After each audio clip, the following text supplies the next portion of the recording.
कथी कर रहा भाई हो बोनर बांधल बोनर बांध रहा रुको तो जब देखी तनी के बांधता नहीं क्यों क्या करे वही बोनर बना ला वही के बनानो बड़ा लबर लबर कोइले कोइले बड़ा एक को बनानो बोन बतन बन ना बेटा दुकान के बनानो पानी केना बा हो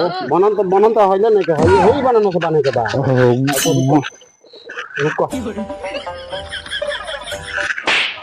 ये बाला गला बोनर हटा हटा बड़ी बेकार आदमी बड़ा तू तोर काम करावता नहीं हाथ दे के बड़ा करावता नहीं तू बस के बात नहीं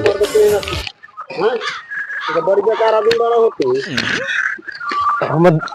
दाब का होगल दाब तोर बाप का हम लाना जानते थे हम तो इन्हें तोर बनन बनावे तो देखा तो टाटी बना तर हम चले नहीं तोर मदद करावे के तू दाब के कर दाब देखा दाब कोई करा तू ए बनाना मर दे हम ये तोर मदद करावे खातिर तू मर दे हमरे पर लगला खा जाए दाब खोले दाब